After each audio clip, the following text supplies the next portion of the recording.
Selection, please welcome from the University of Mississippi, two-time Pro Bowler and Super Bowl 44 champion, Deuce McAllister.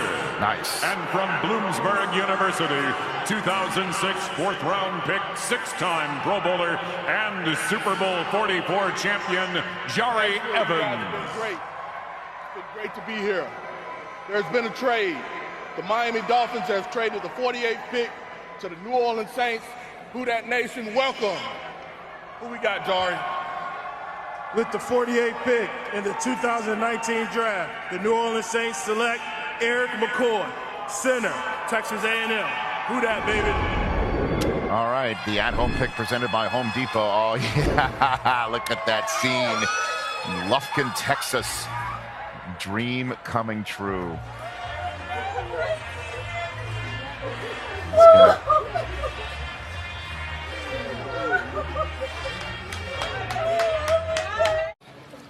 Ladies and gentlemen, welcome to the Ochsner Sports Performance Center in Metairie, Louisiana, where the New Orleans Saints are ready to make their next draft pick in the fourth round. Congratulations and welcome to the big day. And here to help us with the pick is a 14-year season ticket holder with the Saints, is Johnny Williams, Jr. With the 105th pick in the 2019 NFL Draft, the New Orleans Saints select Chauncey Gardner-Johnson, defensive back, Florida. Yeah, this is a player a lot of people expected to be gone by now, so you understand the move to go up. And with that, I'm honored to announce the 177th pick of the National Football League Draft. The New Orleans Saints pick Saquan Hampton, a defensive back from Rutgers. Congratulations. With the 231st pick of the NFL Draft, the New Orleans Saints select Alizé Mack, tight end, Notre Dame. Who dat? All right, who dat nation? Woo! Who dat? With the 244th pick of the 2019 NFL Draft, the New Orleans Saints select Kaden Elliss, linebacker, Idaho. And there it was, the draft for the New Orleans Saints in 2019. A busy weekend here, obviously in Metairie at the Ochsner Sports Performance Center, but also in Nashville, Tennessee, as the draft weekend concluded on Saturday afternoon. Welcome in, everybody. This is the Saints Draft Recap Show presented by Dixie Beer. And with John DeShazier, I'm Sean Kelly. So glad that you're with us here on this Monday to recap the busy weekend and what this means for the New Orleans Saints moving forward. We're ready to spend our lunch hour with you and take you back through not only the picks, but the reactions from the different players that were selected and, of course, the front office, Mickey Loomis and Sean Payton, too.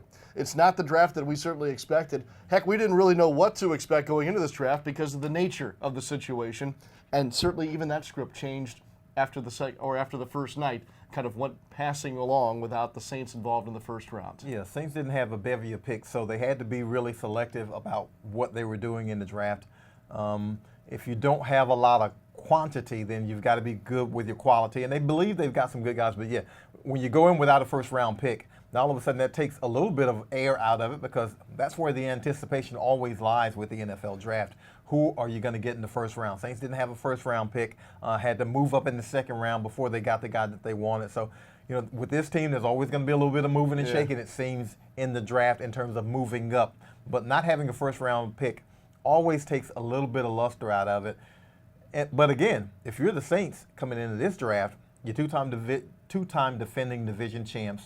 You went to the NFC Championship game. You've been to the playoffs back-to-back years. There's not a lot of roster spots to fill, so while you'd love to have a first-round pick, it's probably just best to be able to get a guy who's going to be able to fit in and play. No doubt. Even without a first-round pick, New Orleans, you did very well. You were the number 2 rated television market for the weekend coverage of the NFL draft. In fact, the NFL is saying that over 47.5 million people nationwide and then worldwide, obviously, watched the draft in some form or fashion over the weekend, and over 600,000 people attended the events in Nashville live. Obviously a great face for that city and a good step forward for a city that loves maybe perhaps having this event. They're probably not a Super Bowl city because of a couple of different reasons, but certainly they shined here this year and set the bar even higher with this draft format that was taken away from New York City And I think the NFL has hit a home run, to use another sports analogy, with how they've put this together now on the Thursday, Friday, Saturday. Absolutely. It was in Philly previously.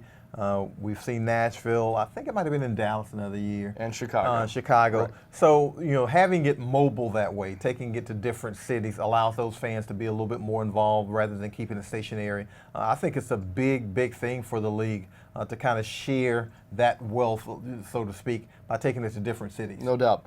All right, so with regard to the first-round pick, let's count Marcus Davenport into that situation there. And if we're going to do that, then we also have to work Teddy Bridgewater and Eli Apple into this year's draft as well. So if we're talking about the work of this year's draft, let's include Davenport, Apple, and Bridgewater.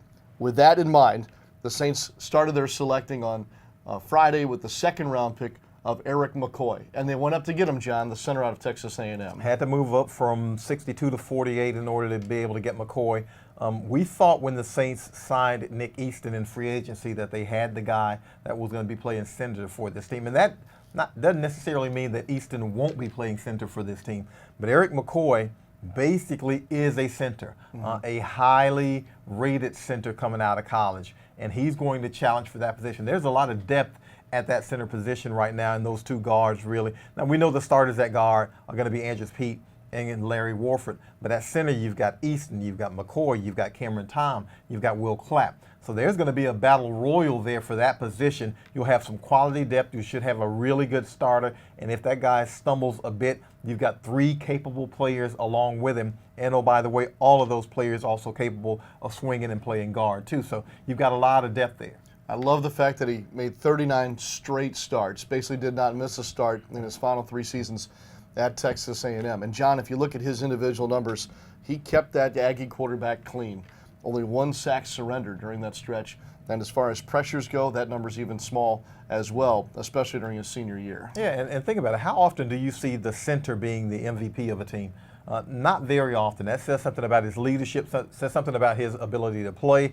You mentioned keeping that quarterback clean, the 39 starts. That means you can depend on him. 37 of those starts at center, only 2 at guard. So he probably is strictly a center. Now, is he capable of playing guard? Sure, but he's a center, and it tells you a lot about what he meant to that team to be the MVP, to be the captain on that team, and to be a second-round pick who the Saints had graded higher than where they were able to select it. Absolutely. By the way, the Fresh Prince of Bel-Air basketball jersey, nice touch for Always him works. On Friday. Speaking of moving up, the Saints did so again when it came to their 4th-round selection. Moving up to get Chauncey Gardner-Johnson. The safety out of Florida was selected at 105 overall. John, there's a lot of talk about Gardner-Johnson's ability to contribute right away. I think that is probably the case because of what he put together at Florida, but his ability and his versatility in the defensive secondary. Yeah, Saints have 3 safeties already. They've got Vaughn Bell, they've got Marcus Williams, there's Chris Banjo. Those are the names that we know. They like to play a lot of 3 safety packages. And Chris Banjo mainly is a special teams player. He's a core special teams guy. So, he's made his impact on this team there. This is where Chauncey Gardner-Johnson has an opportunity to play in that 3 safety package because defensive coordinator Dennis Allen employs a lot of that. Yep. It gives you a lot of flexibility because that 3rd safety can kind of mimic a linebacker and a hybrid safety. And this kid, we hear, can cover from the slot, which is a valuable commodity to be able to have in today's NFL. You've got to be able to hit people, you got to be able to cover, you got to be able to do a multitude of things defensively. And so he might be the jack of all trades that the Saints are looking for at that safety position. He had 4 interceptions last season alone, 2 of which were returned for touchdowns. And now we're getting into the conversation about special teams contributors as well. He obviously would fit that bill. That's certainly the case for the 6th-round selection. Another defensive back in Saquan Hampton, who will come to the New Orleans Saints from Rutgers. This is a guy, John, that saw 2 of his collegiate years interrupted by shoulder injuries, but finally put together a complete season last fall for the Scarlet Knights. We talk about this all the time. The most important ability is availability. And how is he going to be available for the Saints? Now that he's healthy, maybe he's the guy that has that talent and collect and really cashes in on that potential that everybody believes he has. He'll make his mark on special teams. Now, here's the thing. If Gardner-Johnson doesn't perform as well as the Saints hope early in training camp or mini camp, maybe that opens up an opportunity for Saquan Hampton to kind of step in there and show exactly what he can do. He'll get some reps, of course, but you're probably going to go with the guy who's a little bit more highly regarded in terms of, what notice and how many packages he gets an opportunity to play. But we know the Saints. If you're smart and you're tough and you can run this system, then they're going to give you some opportunities to play. Is Saquan Hampton one of those guys who's smart enough and tough enough to be able to get on the field for this team and show some things in regular reps, not just on special teams, but in the sub packages and in the regular packages? Yeah, we'll learn a little bit more about him later on in the show. We have our visit recorded with him on the telephone from Saturday afternoon. It's interesting, when we went into this draft, we started to talk about position groups, areas of need, where a team that has won 13 games in the last season might try and find some help in the draft, and how that related obviously to the work done in free agency. One of the big free agent signings for the New Orleans Saints was Jared Cook, the tight end, the veteran, and third most tenured now in the NFL with regard to years of service on the New Orleans Saints roster. But behind him, a question mark still about Ho'o Manuanui, and then of course you have Josh Hill on your roster. But after the Benjamin Watson retirement, Cook's brought in, and still though, even with that, a highly ranked free agent signing that position, one wondered if they would try and add a tight end to the mix. Sure enough, they did, John, in the 7th round. Well, and he's got a ladder to climb, because let's not forget also Garrett Griffin and Dan Arnold, two other names at tight end. But this kid was the #1 rated tight end coming out of high school. Alizé Mack. Yeah, Alizé Mack has a ton of talent. Was he able to cash in on all that talent at Notre Dame? No. Statistically, you look at his numbers: 36 catches, I think 360 yards, 3 touchdowns as a senior. So he didn't really blossom as they had hoped. But the talent's there. The ability is there. So can the Saints really get him to flush it out? And they've been able to do that with some guys. And he'll have an opportunity to learn if he's not able to make the final roster. Now sneaking him onto the practice squad is a whole different equation, but he'll have an opportunity, because you get an opportunity to learn some pass catching skills from Jared Cook, who's really good at it. You get a chance to learn some blocking skills from Josh Hill, who's really good at it. You get a chance to learn some receiving skills, I think, also from Dan Arnold, who looks like he could be really good at it. So he's got some opportunities to hopefully serve as an apprentice if they can get him and hold on to him. Yep, that's true. And all these guys, again, fall into this special teams category as well. Potential there for new special teams coordinator Darren Rizzi. And certainly I think that's also the case with the final selection of the draft for the New Orleans Saints. Kaden Elliss, young man out of Idaho. He comes to us from the Vandals after really kind of going a non-traditional route. Was not invited to the Combine. Had to go to Utah's Pro Day to show some of his wares. Did have individual meetings with the New Orleans Saints and some other teams as well. But the son of Luther Ellis was awfully excited.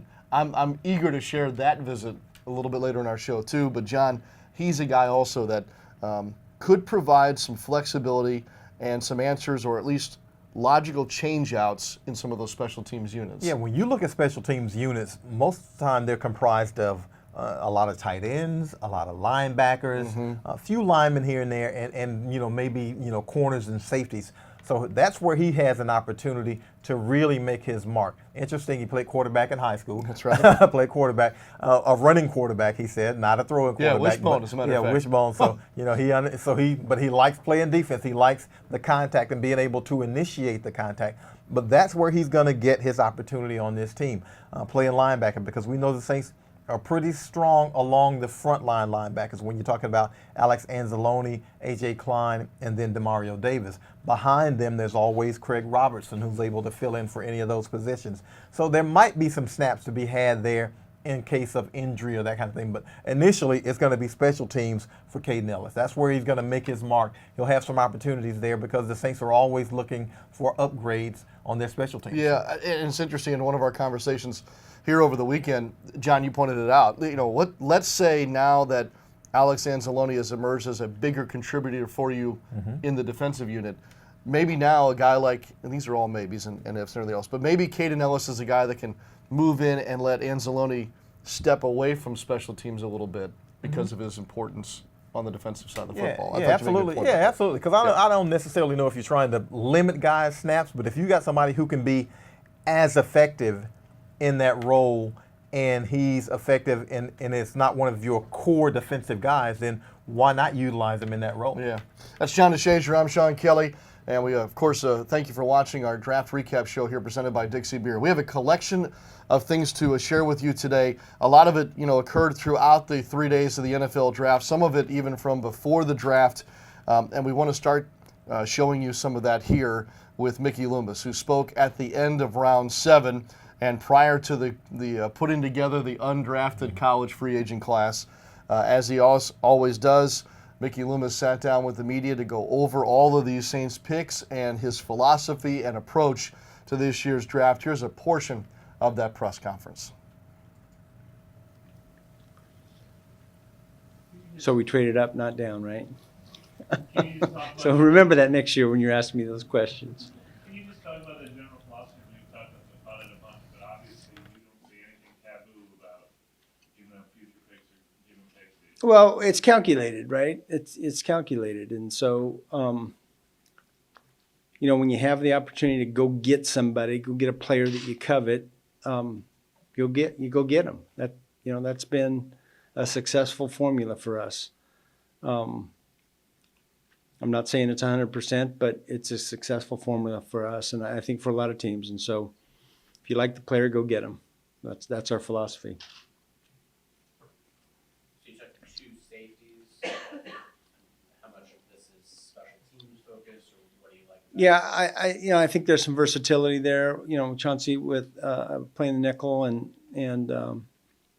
we'll see how it all shakes out. But obviously, that's a position where those guys can be core special teams players as well. Sean said you guys thought maybe Erik would be gone by the time the first round even came to Yeah. When he didn't go, when did you guys start talking about how you maybe move up to try and get him? Right at the end of the first round. Yeah, so he was a target for us, and we talked a lot about what we had available to us, what we'd be willing to spend in terms of the cost to move up, and made a lot of calls, and eventually found a willing partner. You came in this morning, were you surprised that Chauncey was still? Yep. Yes, I would say yes. We were. We again last night, we talked a little bit about it, and evaluated the cost to move, and again, the key to that was getting the 4th round pick back in the trade for McCoy. So. Well, when did y'all start discussing that trade? That night? How long? Well, we discussed it amongst ourselves, last night, and then came in, in the morning and discussed it then, and started making a few calls to see who was looking in front of us, who was looking to maybe move down. There were a number of teams that were willing to do that. Some the cost was too great. So it's just a process. And then when you get on the clock and you get close to their pick or our pick, if the player's still available, then those conversations get a little more heated up. But the framework for a deal is already in place. And the trade in the second round, how soon did that finish that before you picked? Was it right before you picked McCoy? Yeah, on the clock. Yeah, on the clock. What common traits would you say maybe all these guys have? Yeah, I think smart, tough, productive. Those are the things that we're looking for. You ever have any interaction with Luther Ellis? Well, my recollection is, and I said this to Kaden, I think that we made a swing at him as a free agent at one point, his dad, years ago. That's my recollection, and it'll come back to me, I think, eventually. But, yeah, I think I know we had a discussion about being able to acquire him years ago, and obviously it didn't happen, but his dad was a good football player, and that's a good pedigree that he comes from. What do you see as some of the advantages and disadvantages of calculations that go into taking fewer draft picks to get specific guy versus stockpiling draft picks to get a lot of guys? What do you think goes into that? Does it depend on how close you are to contending and how close you are to rebuilding? Or? No, I think there's a lot of variables. It starts with maybe philosophy, whether or not look, more swings, more hits, right? So that's one of the philosophies, and the other one is quality over quantity at times. So, I think there's lots of variables involved with that, and I think it changes from year to year. Obviously, the composition of your team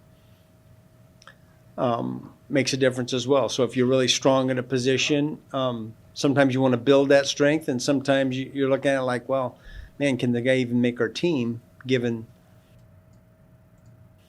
where our roster is? So there's a lot of variables, and I think each case is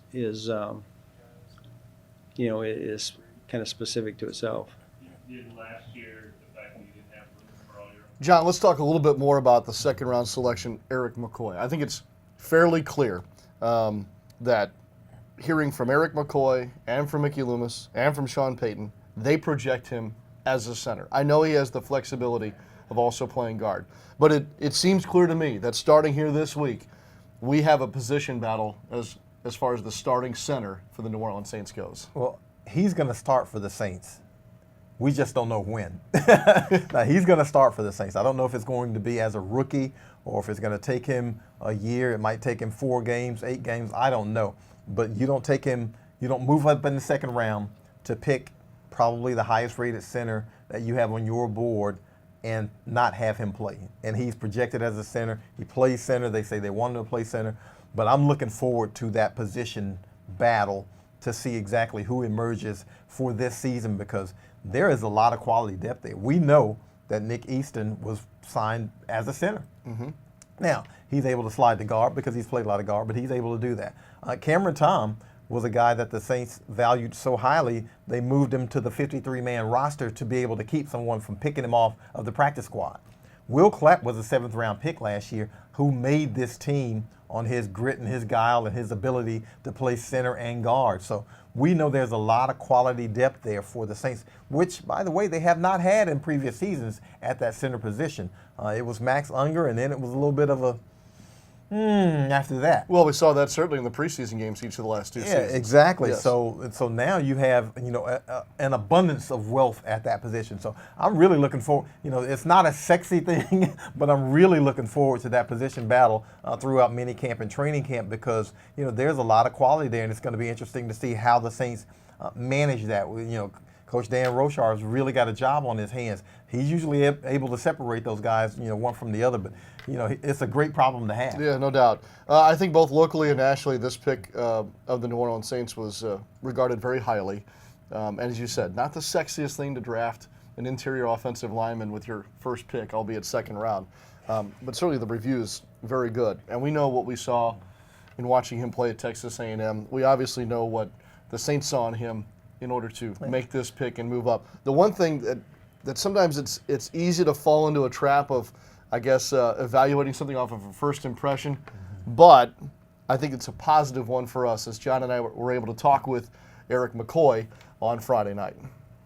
And now joining us on the telephone, the Saints' second-round selection, Erik McCoy, who joins us from Lufkin, Texas, and makes his way from Texas A&M. Erik, first of all, congratulations and welcome to the organization.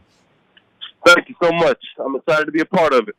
Can you help us understand what the phone call was like, where you were, who was with you, and how you felt? Yeah, so I was just back in my hometown of Lufkin, Texas. Mom and dad by my side, girlfriend in my lap, and the rest of the family and friends sitting around the living room. When I got the call, man, I burst into tears. This is something that I've been waiting my whole life for. An opportunity that I wouldn't have without my family and friends. And I'm just actually really blessed to be in this position. Erik, this team obviously in need of a center, kind of addressed the issue somewhat in free agency, and yet we're coming out to select you. What does that tell you about what they think of you? I think it means that think very highly of me. Coach Rochar came down to my pro day, worked me out. I guess he liked what he saw. I had a formal interview with him when I was at the Senior Bowl as well. I'm just thinking that I really like what I saw, the intelligence level, the physicality, and it got relayed up to the boss man. We're just gonna ride with it. Eric, you consider yourself a swing guy, center, guard, either guard? I consider myself a center personally. They told me that they wanted me to be a center, but I also think I'm interchangeable. I can play guard and center. I played guard pretty much every spring I was at A&M. I have a couple of starts there, and I played it in high school. So I think I'm pretty interchangeable in that aspect. We know what they say about availability, Eric. Your availability over the last 3 seasons is quite remarkable. How did you sustain the streak? What is it, 39 straight starts? Yes, sir, 39. I would just say that it's all about your mental toughness. As an offensive lineman, especially, you're going to get nicked. You're going to get nicked up. You're going to get bruised up, and you're going to be hurt. But bar serious injury, I feel like you have to be on the field. There's no excuse not to be on the field. You know, Eric, where does that speed come from? You're a big fella to be moving that fast, 4.89 in the 40 at the combine. I would just say that came from a lot of it was genes. I would say a lot of it was genes, but then a lot of it also came from hard work. You know, just kind of developing the strength of my legs, my hips to be able to run like that. You know, what do you know about this team's center situation? We just mentioned that Max Unger retired this offseason. They want you to play center. Do you know a lot about Max Unger and what he brought to this team and the way they hopefully expect you to play? Yeah, I know that he was extremely intelligent. He was an extremely intelligent player. Most times, he knew what the defense was going to do before they even did it. He was an athletic guy that could get out in space, but he also held his own at the point of attack. Then honestly, I just think he was a hell of a center for y'all. Yeah. Eric, what do you think about the prospect of putting the ball between your legs to a Hall of Famer like Drew Brees? Honestly, I've been a Drew Brees fan for a long time. I think he's the best quarterback in the game, and honestly, it's just a real feeling knowing that I'm going to be snapping the ball to him sooner or later. Eric, when you got off the phone after the selection, who did you talk to first, and what did they say to you? That would be just the people around me, mom, dad, girlfriend. Just we're so proud of you. You finally did it. I would imagine that Lufkin, Texas is a little louder tonight. Is that the case? Oh, for sure, 100%. Yeah, it'll be a lot louder tonight. You know, Eric, what do you feel like you learned at A&M that you're going to bring with you? Do you feel like it prepared you? Obviously, a second-round draft choice, so obviously you did pretty well there. But do you feel like you're well prepared for what you're about to face? Yeah, I do feel like I'm pretty well prepared. I mean, I know that the NFL is its own level, but I feel like Coach Fisher came in. He did a great job installing the offense. It was more of a pro-style offense. We had more under center plays. And really the mental aspect of the game, I feel like he helped me out with a lot. And just also being tough as well. He pushes a lot mentally and physically. Every day of practice, every day of workouts. And I feel like that's led me to be successful. Up to this point, I feel like it'll take me a lot farther. 6'4", 303 pounds. Am I to believe that, Eric? You seem like you can throw around a little more than 303. Yeah, I try to carry my weight. I try to carry my weight pretty well. 303, but look 315. Well, congratulations, Eric. We're excited to see you. And obviously the Saints wanted you in a big, bad way for what they paid to move up to get you. So we'll see you here on campus soon enough. Yes, sir. Appreciate it a lot. All right. Thanks, Eric. Eric, take care. Congratulations. Thanks. Yep. Well, I had a great visit with Erik McCoy, and I would look forward to visiting with him some more, and that'll happen here in short order. Rookie minicamp is coming up, OTAs, then minicamp here to take us through the next 60 to 70 days. It's interesting how much maneuvering went on with regard to not only Erik McCoy, but also Chauncey Gardner-Johnson, as the two trades actually go hand in hand. They felt strongly enough to go up and get McCoy. In that process, in trading away next year's second-round pick, John, they gained a fourth-round pick this year that actually helped them in the pursuit of the Florida safety. Yeah, all those things went hand in hand. They were able to parlay that fourth rounder and package it up and be able to get up and get to Chauncey Gardner-Thompson, if I can get it out.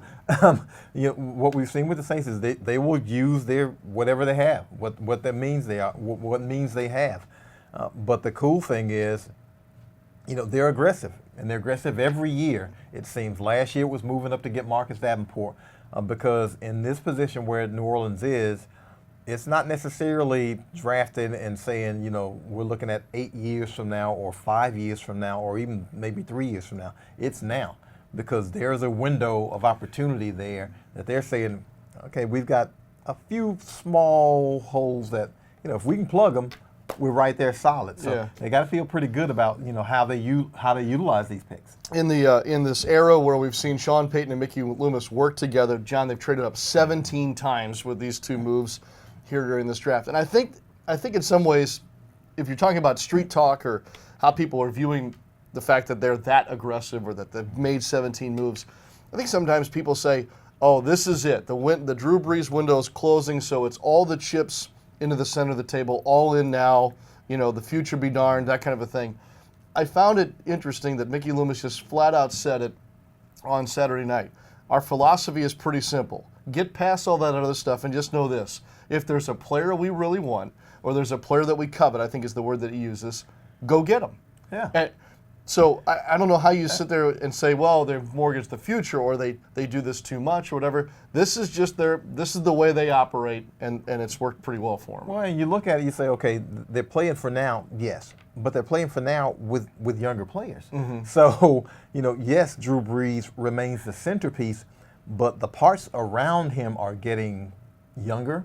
They're getting a lot more talented, and so there's some staying power there. Now, when Drew Brees retires, if that ever happens, because he might be going longer than Methuselah, but if and when he leaves the building, there will be a young core that will be either in its prime or about to hit its prime for the next quarterback to grow with, and so there might be another window either immediately or in the short-term future right after that. So, all of these moves, yes, they're looking at now, but yet you say, okay, they've rebuilt enough to where look how young the defense is now, where your star players are, your Alex Anzalonis and your Marshawn Lattimore's and Marcus Williams's and Demario Davis's. Those are young players. Sheldon Rankins, right? No, those are younger players, and so now you look along the offense and you say, well, yeah, Drew's there. Michael Thomas is young. Alvin Kamara is young. Ryan Ramczyk is young. Now we've got Erik McCoy. Erik McCoy is young. So there are some younger parts. Yes, no doubt. And look, you had to be aggressive in rebuilding a defense that had to be fixed. No doubt, right? Yes. So a lot of resources went into that. Yes. And now you've been able to maintain one of the best offensive lines in the NFL. Mm-hmm. All right, so head coach Sean Payton spoke on Friday after day 2 of the draft, not only about the aggression or I think that's a kind of a weird word. The willingness to move up, go get what you want, and why that played into the selection of McCoy, and then talked about obviously the player as well. Well, he's one of those players that in the process stood out. I think you see his strength on tape in each game you watch. We really had a high grade on him. He played obviously at a high level of competition, and you see the consistency, and there were just a lot of things to like with the player. But yeah, there's a versatility element relative to I think he's a center, and look, Nick's someone who's played center and played guard. We just felt real good about the vision for him on our team and helping our team.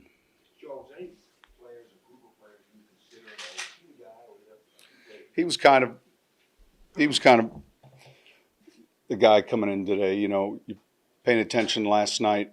I wouldn't have been surprised if he was someone that was selected at the end, towards the latter part of the first round, and you started seeing the corners go early today, like we thought would happen, and a few of the receivers, and you just kind of pay attention, you begin talking with a few teams, but he was different than he wasn't in a group. He was one of the, I would say,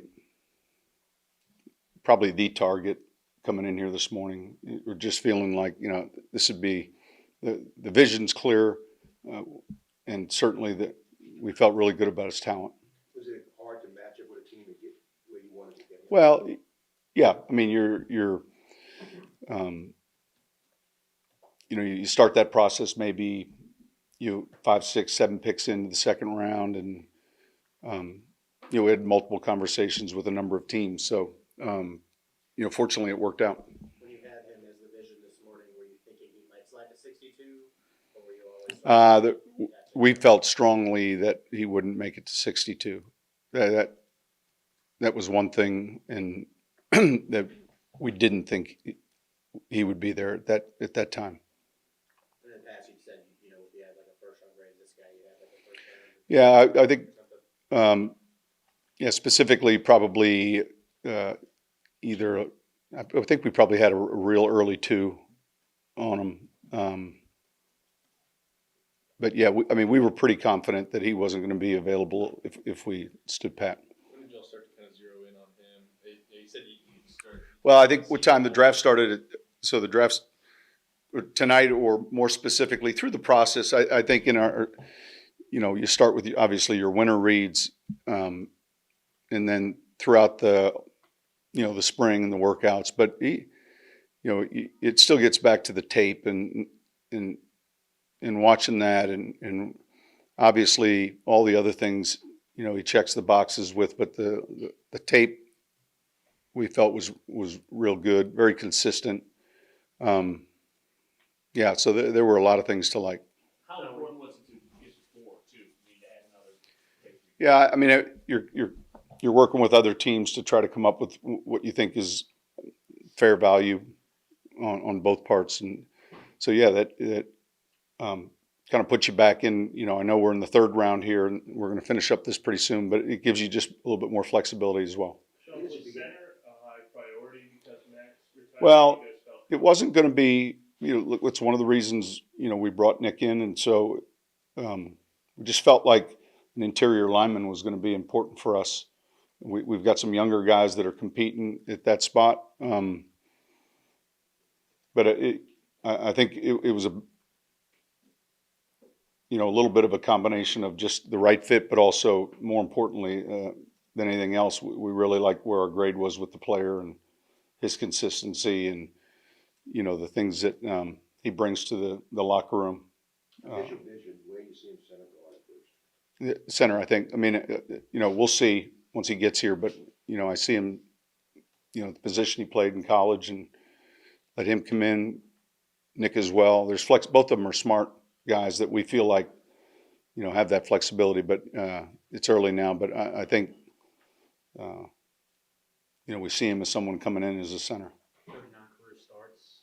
Clearly, like his durability. Yeah, consistency, all those things. We're impressed. Other places, great meals require a reservation. Roast beef, right? Yeah, thank you. And a white tablecloth. Enjoy. But here, all you need is a good seat at the bar. New Orleans is different. Our light beer should be too. Full flavor, 91 calories, locally owned. That's refreshingly different. That's Dixie Light. He's got a beat on it. Take it hard to the hole. On the mid-range game. Got it! Solomon Hill on the run. Oh! Okafor with Hill. There's the hammer. And blocked away by Julius Randle. 35. True hard to the hole with the left hand.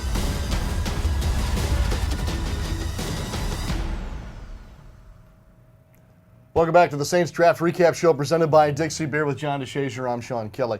Obviously, it was a busy day on Saturday, John. We knew it would be. The draft was backloaded for the New Orleans Saints. They shook things up with the 2 trades that we talked about.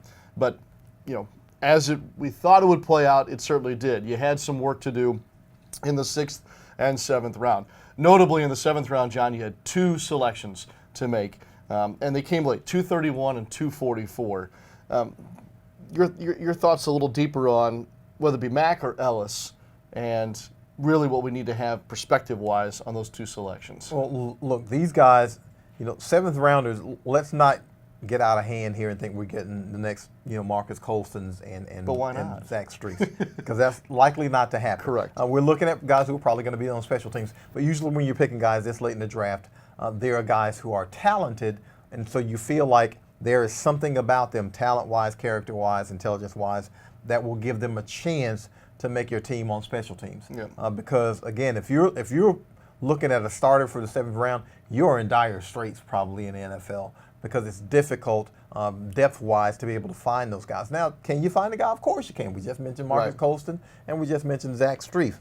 But more than likely, the path to the team is special teams. So, Alizé Mack, we know he's a fantastic athlete, but will it be able to translate in the NFL, because it didn't necessarily translate at Notre Dame in terms of production. Not compared to what he was coming out of Bishop Gorman in Las exactly. Vegas. Okay. And some of that might have to do with, whether or not it's the offense that you're being employed in, whether or not it's, if you've got a quarterback who runs a little bit more, or if you got a quarterback who's somewhat inaccurate, or if you got a really good running game. So a lot of things factor into that. And we know a tight end can get into this offense, and Drew Brees can throw you open if you've got the ability to make the catch. So, some of those things might work well in his favor. And then Kaden Elliss, again, he's a linebacker. We know that making this team as a linebacker, you're certainly not going to be walking onto this roster expecting to start or to get meaningful snaps, but linebackers play critical roles on special teams on this team. So, and on every team for that matter. So, the path to this team, that's how you're going to get here. Yeah. Kaden Elliss, the son of Luther Ellis, the former defensive standout. I want to use that word with all respect. 2-time Pro Bowler, if I'm not mistaken. 2-time Pro Bowler. Kaden, as John mentioned near the top of our show, Kaden played quarterback in high school, a running quarterback, an option quarterback, and then when offered the chance to play in defense, fell in love with it. Loved playing in space. Was an absolute disruptor, obviously, with Idaho. And he came in just under the wire here, selection number 244, the last of the 2019 NFL Draft for the New Orleans Saints. And in our conversation on Saturday afternoon, certainly a very excited Kaden Elliss. Kaden Elliss ends the draft process for the New Orleans Saints, and whether it's first, last, in the middle, it doesn't matter. Kaden Elliss, congratulations. Welcome to the New Orleans Saints. You are in the NFL. What a day for you. Man, I'm psyched to be here. Thank you. This continues a legacy, doesn't it? Yeah, a little bit. Your old man was a 2-time Pro Bowler, if I'm not mistaken. What was his reaction to all this, Kaden? Man, he was excited. We were sitting here starting to map out the free agency thing, and all of a sudden New Orleans came calling. And, man, that was a great call. So he's excited. Now, Kaden, what was the process like for you, I guess, throughout your life to have an NFL player as a father? How much guidance does he provide for you going through? Man, it's been amazing. He's been there through everything, the thick and the thin, and man, he's been amazing. He's never been too pushy. He's always made it so it's had to be my want, what I wanted for myself, and that's kind of developed a passion on my own, So he's been amazing, and I couldn't have asked for a better father or a better mentor in life. So he's amazing. Was your want to play defense? Seems like you're a guy who's excelled in that area. 47 tackles for loss, 17 sacks during your college career. But is that where you gravitated to naturally? Actually, in high school, I was a quarterback, a triple option. So I basically a running back. I couldn't throw very well, but I ran the ball a lot. But no, Idaho came calling and asked me to play some defense, and I was like, yeah, sure. And I got up there, and man, I got to be honest, I like defense. The aggression you get to play with is it's special. I love it. You're a hyper-athletic guy, from what I understand. And in one of your pre-draft workouts, were you flipping, tackling sleds? What's the story here, Kaden? I don't really know. Next thing I knew, there was a video on Twitter of me doing it. I didn't think much of it. It was just, me and a drill I'd done probably 1,000 times over at the University of Idaho, but people seem to like it. That came at a pro day for you. Kaden, was it harder to get, I guess, the attention you needed, kind of having to do it a different way? And I guess what I'm saying is not the traditional way with regard to the combine. Mm-hmm. Yeah, it was definitely tough. not getting that invite, but I trust that God has a plan for everything. And maybe if I had, I wouldn't be going to New Orleans. And I trust that that's a perfect spot for me. I trust that it's a perfect spot for my family, and I'm just psyched for it. So, different route, a different process for me than everybody else, or at least most people. But I'm excited about it, and I'm excited for the adventure. Kaden, as a guy who's kind of scrapped his way along, you might have to make your mark on this team initially on special teams. What are your thoughts on that? Is that something you're pretty comfortable with and something that you've done before? Yes, sir. It's something I've done lots over here at the University of Idaho, and man, I'm excited to help the team in any way I can to help New Orleans get some more Super Bowls and just do our best. So, man, I'm psyched about it. I'm ready to play whatever the coaches ask me to play, and I'm going to do my best in every single way. Kaden, I know you met with several teams, including New Orleans. What stuck out most with you when you did meet with the Saints? When you met with the Saints, and I guess did you have a feeling that maybe you would end up being in New Orleans? It's kind of hard because, unlike college recruiting in the NFL, they're kind of picking your brain. You're basically trying to recruit them, trying to get them to like you. So it was a different process, and kind of leaving each spot, I wasn't really sure. There was maybe a couple teams, New Orleans included, where I was like, yeah, I think, they liked me. I clicked well with those coaches. But when I was down there, something that did stick out to me was just the atmosphere, the atmosphere of success. You could tell. Some places was different than others. Some places had losing records last year. Obviously, Saints probably should have been in the Super Bowl last year. So being around that atmosphere, I could feel it. I know I wasn't around the players, but I was around the coaches. I was around the strength staff, the scouts, and everybody there was focused on winning. And that's something that stuck out to me and something I'm excited to be a part of. So what happens the rest of tonight and then in the coming days? Man, get ready for camp. I'm getting ready to get there and to dominate. That's what I'm looking forward to. Do you allow yourself at least a cheat meal or a drink or something tonight, Kaden, to celebrate? Maybe I don't know. Maybe my mom makes me some dessert or something. She's up here in Moscow, so we'll see. But man, it's go time. Yes, congratulations. Looking forward to getting you here on campus. We're excited to have a guy with your abilities to come in and help this defense. It means a lot. Thank you, sir. Great visit with Kaden Elliss, one of the two selections made in the 7th round. The other guy that we already talked about a little bit is that tight end from Notre Dame, Alizé Mack, who also was kind of coming in under the wire at 231. And we'll continue our collection of interviews from over the weekend here on the Draft Recap Show with that phone call from Mr. Mack. Welcome to the Saints, number one. Thank you so much. When you get the call, what's the first thing that goes through your mind? Oh man, it's hard to start racing. I mean, you anticipate that the time when you'll leave, and maybe the team that you might go to, or whatever the case may be. But I mean, just it obviously stretched out, and just to see that number pop up on my phone, man, it's just a complete dream come true.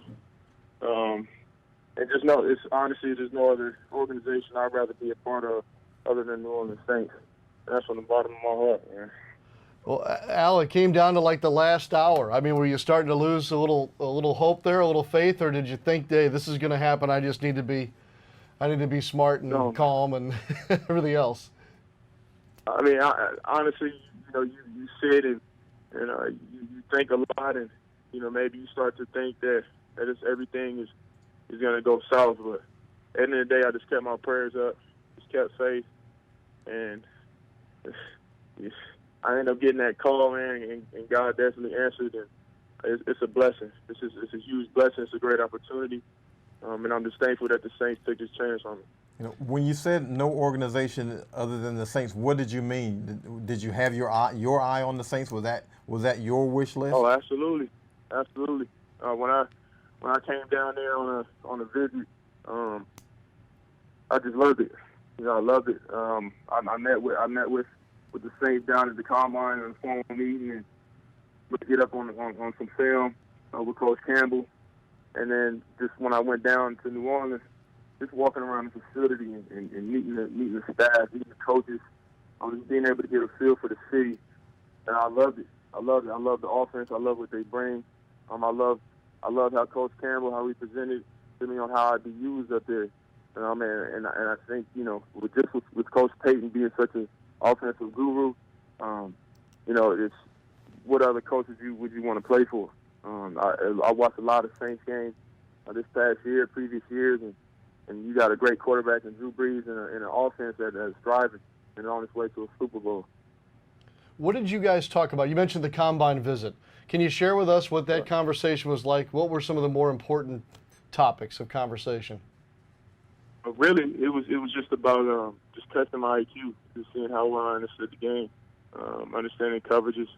It was mostly Saints film, just understanding man zone coverages, understanding route concepts, understanding how to run some of the routes, understanding the positions out there on the field, and also I got a chance to learn some audibles. Just really just testing my IQ. Seeing how well I know the game and seeing how well I might be able to fit in the offense. It was great. It was great. You're coming from Notre Dame. Is that system, I guess, close in any way to what you might be doing here in New Orleans? It is. It is. I definitely think that Coach Campbell, Coach Payton, I think that how I'll be using that offense will be able to show my skill set 100 times more. I think that it'll give me an opportunity to be able to go out there and show everyone why I'm the best tight end in this draft, and a guy who's going to go up and make plays downfield, but also a guy who can do it all, who can line up inside and play all over the field. So coming from Notre Dame, just having the experience of lining up in the boundary, lining up flex out to the field as a one receiver, a two receiver, a three, and also playing in the backfield, playing in line. It's all familiar for me. So I'm thankful that I was able to come from that type of system. Al, there also might be some opportunities to play some special teams with the Saints. Are you familiar with the special teams? Have you played a lot of special teams in your college career? I'm sorry, can you repeat that? It was breaking up. And I was saying there might be some opportunities to make a mark on special teams also with the Saints. Oh, absolutely. Have you done many special teams at Notre Dame? Yeah, yes, I have. Not much my senior year. I did a lot my junior year, my freshman year. Did kickoff, pretty much everything except field goal block and punt return. But special teams, that's obviously it's the most important teams in football, just because it's one play and that one play can make a huge difference in the ball game and obviously change momentum. So you need guys that can come in and play special teams and make an immediate impact in that. So I definitely look forward to being on those teams. Alizé, are you a Bishop Gorman guy? Is that right, Las Vegas? Yes. Why don't you spread the news of Bishop Gorman for those who don't understand where you're coming from football-wise? I went to Bishop Gorman High School, which was arguably one of the best high schools in the country. We won all 4 state championships while I was there. And then my senior year, I went winning a national championship for the first time in school history, and left Bishop Gorman as the #1 tight end in the country. Could have went to any university that I wanted to, but chose Notre Dame just because I wanted to improve myself academically, spiritually, and athletically. That was definitely achieved. John, we got another member of the Fighting Irish to run around the place. Yeah, they make their way around here. Yeah, they do. Congratulations to you and your family. I hope that you guys have a great celebration tonight because it's well deserved, and we're anxious to see you here as a part of rookie minicamp. I guess we'll see you this week, won't we? Absolutely. Ready to get to work. Yes, sir. Safe travels. Pack your bag. You're on your way to New Orleans. There is one more conversation we're going to share with you in just a moment. It'll be Saquan Hampton, and that kind of takes us to that last position group that we probably need to just put a bow on a little bit, John, because we've talked about offensive line, we've talked about the special teams / linebackers, the tight end situation, obviously with Mack coming on board and being in that position group. But secondary, this is a topic of conversation every year now for the last several years with regard to the draft. High success rate there, obviously. namely with Lattimore and Williams. But both Chauncey Gardner-Johnson and Saquan Hampton will be entering a healthy situation for the New Orleans Saints. Yeah, and really healthy for them because there's some opportunity to be had there. We mentioned previously the 3 safety package that Dennis Allen likes. We know the Saints right now have 3 safeties that we know of, okay? We're talking about Marcus Williams and also Von Bell, who I thought had a phenomenal year last year, and Chris Banjo. So these 2 young guys will have an opportunity because Chris Banjo mainly is a special teamer. He gets some snaps at safety, but he's made his bones in the NFL as a special teamer. So these guys will have an opportunity to be that 3rd safety who plays in that 3 safety package with some athleticism, some coverability. Both of them have some ball hawk skills, so there'll be some chances there. They will fill out that position group nicely, and also, obviously, as we mentioned, the chance to play some special teams. Yes. To make some contributions there. But, one of these 2 guys will have some chances to make some meaningful snaps on defense in the sub packages. Yeah, a great mix because you're talking about the young veterans. You're talking about a guy like Eli Apple into this conversation because we're lumping the whole secondary in together here. PJ, obviously all those things play into the healthy room. And obviously Saquan Hampton was well aware when we spoke with him on Saturday afternoon about that group that he was getting a chance to step into. Saquan Hampton joins us on the telephone now. And Saquan, first of all, congratulations. Where are we talking to you from this afternoon? Thank you. I appreciate it. I'm here in New Jersey with my family and friends up at the house watching. We just got done watching my name get picked, and I'm excited and overwhelmed for the opportunity. Well, let me ask you this. What was more exciting, the call or seeing it on the television? Definitely the call. The call is surreal. It's something you dream of getting. The TV part is just the extra icing on top of the cake, but the call is amazing. Has it been an excruciating couple of days, or were you kind of in a good state heading into round 6 and 7? It's been an up and down. The past couple of days, it's been up and down. You want to get your name called as early as possible, but getting your name called anywhere is a blessing, and I'm excited that the Saints took the opportunity to bring me in. You proved yourself when it comes to adversity after kind of recovering from injury. You finally had that full season, didn't you? Yes, sir. What was it finally for you, the opportunity to get on the field full time? Describe for me the process that you had to go through to get done with the shoulder injuries. After my last shoulder injury, I just had to do some reflecting in terms of just making sure that I was doing all the little things in terms of putting the right nutrition and taking care of my body and just finding my routine. I felt as if once I found my routine, it allowed me to my durability to last. And I think that my routine that I have now is going to take me a long way, and it'll allow me to have success on the field. Saquon, Saints pick you as a safety. Did you start your career as a corner? I played corner in high school and started my career in college as a safety. Yeah. How much does playing corner help you as you transition to safety? It helps a lot in terms of your man cover skills, your footwork, your hip, everything. It allows you to just be more fluid in terms of playing man coverage. You're not as panicky, and I feel comfortable. And the first path to an NFL roster for a lot of players is special teams, and we see that you're a guy who has played special teams. Just what are your thoughts on maybe cracking this roster as a guy who initially begins playing special teams? Special teams is something I've excelled in. I love to do, and I can't wait to have the opportunity to prove myself in that phase of the game as well, because I value that just as much as I do defense, and I'm excited for that. Saquon, what roles did you have on special teams at Rutgers? I played kickoff. I played punt, starting kickoff, and played on punt block, anti-gunner. Played kickoff return my freshman year.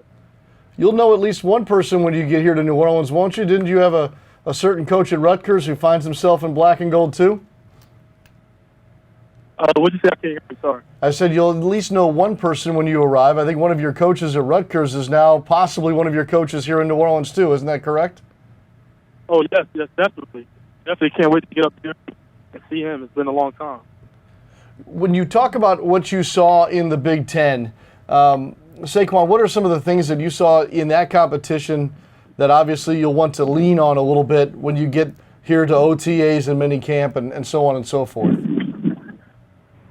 Definitely the Big Ten being the competitive conference that it is.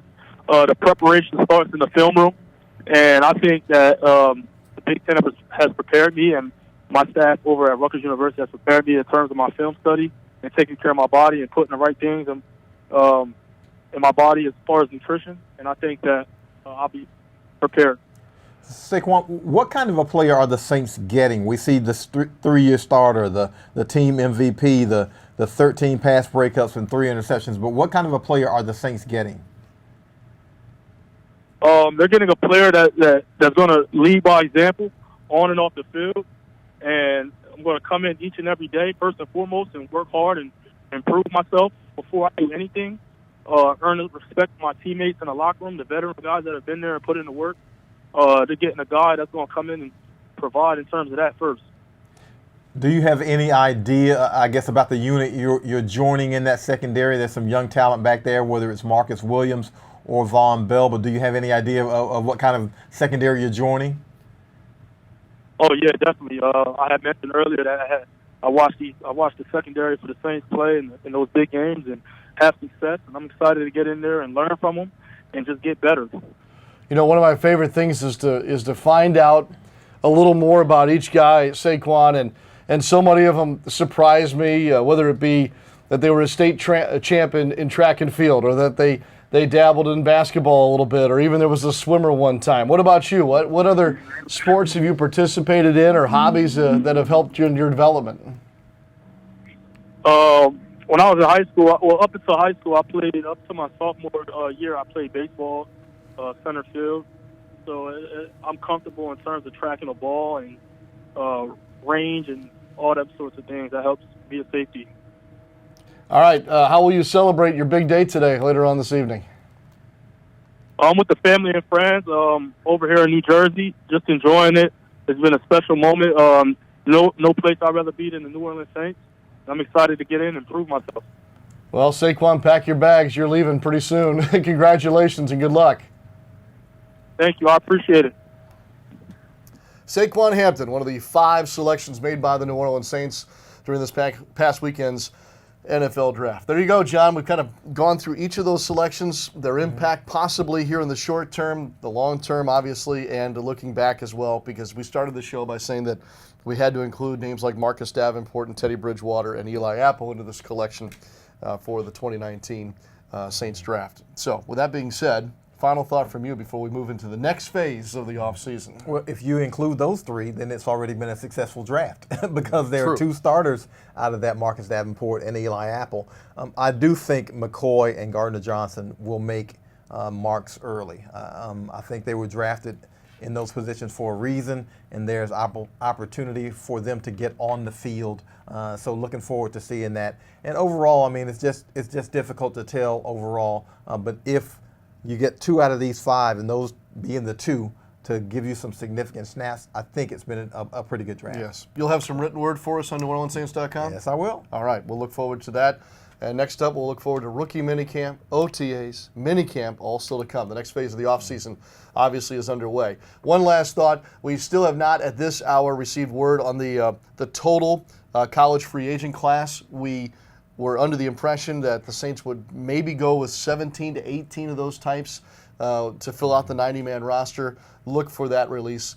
We think probably later today. Yeah, maybe later today. Maybe later today at NewOrleansSaints.com. Some of that news has already been leaked out, but we do not have the official and complete look at that list. So that'll be next for us, and of course, John's word as well. For John DeShazier, Doug Tate, I'm Brendan Hassett, I'm Sean Kelly. Thanks again for watching the Saints Draft Recap Show, presented by Dixie Beer. Enjoy the rest of your Monday, everybody. We'll see you next time here at NewOrleansSaints.com.